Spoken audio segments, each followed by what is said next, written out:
ગુજરાતમાં 7મી 10 ઓગસ્ટ દરમિયાન મુશળધાર વરસાદનો નવો રાઉન્ડ શરૂ થવાની શક્યતા છે। બે સક્રિય વેધર સિસ્ટમના કારણે સૌરાષ્ટ્ર, કચ્છ, ઉત્તર, મધ્ય અને દક્ષિણ ગુજરાત સહિતના વિસ્તારોમાં મધ્યમથી ભારે વરસાદ વરસી શકે છે।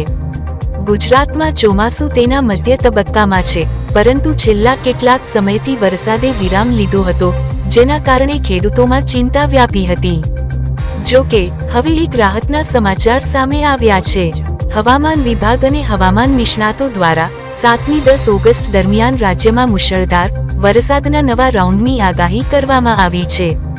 બે સક્રિય વેધર સિસ્ટમ્સના કારણે ગુજરાતના અનેક વિસ્તારોમાં મધ્યમથી ભારે વરસાદ વરસી શકે છે। આ આગામી વરસાદની સૌથી વધુ જરૂરિયાત સૌરાષ્ટ્ર ઝોનને છે।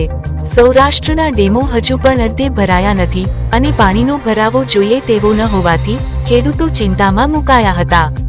આ મુશળધાર વરસાદની આગાહી સૌરાષ્ટ્રના ખેડૂતો માટે આશાનું કિરણ બનીને આવી છે, જેનાથી મેઘમલ્હાર થવાની શક્યતા છે। બીજા ક્રમે કચ્છ જિલ્લો પણ છે, જ્યાં સતત અને અવિરત વરસાદી માહોલની આતુરતાથી રાહ જોવાઈ રહી છે। કચ્છમાં પણ આ આગાહીથી પાણીની અછત દૂર થવાની સંભાવના છે। ઉત્તર ગુજરાતમાં પણ જોઈએ તે પ્રકારે વરસાદ થયો નથી। કેટલાક તાલુકાઓને બાદ કરતા મોટાભાગના વિસ્તારોમાં પાણીની જરૂરિયાત છે, તેથી ઉત્તર ગુજરાતમાં પણ મુશળધાર વરસાદની આગાહી રાહત આપનારી સાબિત થશે। મધ્ય ગુજરાતની વાત કરીએ તો અહીં અત્યાર સુધી સરેરાશથી મધ્યમ વરસાદ ચોક્કસ થયો છે, પરંતુ આગામી દિવસોમાં અહીં પણ સારો વરસાદ થવાની શક્યતા છે, જે પાણીના સ્તરને વધુ સુધારવામાં મદદ કરશે।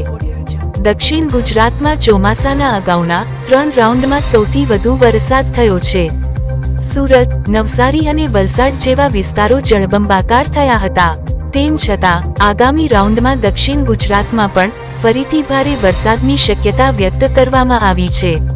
આ વરસાદી માહોલ ખેડૂતો માટે પાકને જીવન આપનારો બની રહેશે અને જળાશયોને ભરવામાં મદદ કરશે। આગામી દિવસોમાં હવામાનનો ટ્રેન્ડ કેવો રહેશે તે ખેડૂતો, મુસાફરો અને સામાન્ય લોકો માટે ખૂબ જ મહત્વપૂર્ણ છે। હવામાન વિભાગ દ્વારા જાહેર કરવામાં આવેલી આ ચેતવણી લોકોને સાવચેત રહેવા અને જરૂરી સાવચેતીના પગલાં લેવા સૂચવે છે। રાજ્યભરમાં ચોમાસાની આ સક્રિયતા પાણીની તંગી ઘટાડશે અને કૃષિ ક્ષેત્રને મોટો ફાયદો પહોંચાડશે।